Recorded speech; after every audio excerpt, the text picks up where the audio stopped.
on est face à une administration qui produit des drames, puisque Oui, ça c'est se vrai. répète et on est incapable de les Oui, c'est résoudre. vrai. Regardez. Pensez pour tous ceux qui vont essayer de nous expliquer que ça relève du fait divers et non pas du fait de société, quand ça se répète aussi régulièrement, dans les mêmes conditions. C'est-à-dire quand on a appris l'agression, on a eu en tête, moi je me suis dit, on va découvrir qu'il est sous OQTF, en situation irrégulière et tout. Il y a une sorte de récit qui se répète. Donc on est très loin du fait divers, on est dans le fait de société.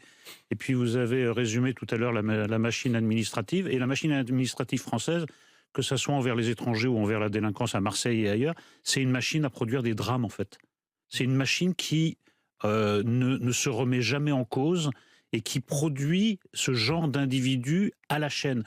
Bruno Retailleau, le ministre de l'Intérieur, vient à peine de réagir. L'ancien ministre de l'Intérieur, qui Oui. était, à chaque fois qu'il prenait la parole sur les questions régaliennes, était plébiscité par les Français, détesté dans les rangs de la Macronie et même dans le gouvernement. Certains qui n'avaient rien à voir avec les questions de sécurité se permettaient de faire des leçons. Je ne vise personne, pensez juste à l'ancienne ministre de la Transition écologique.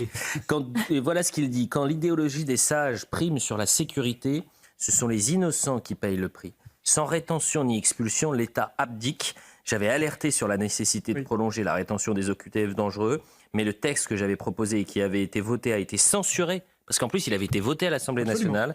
Une certaine conception de l'État de droit ne peut plus être un prétexte à l'impuissance. On est face à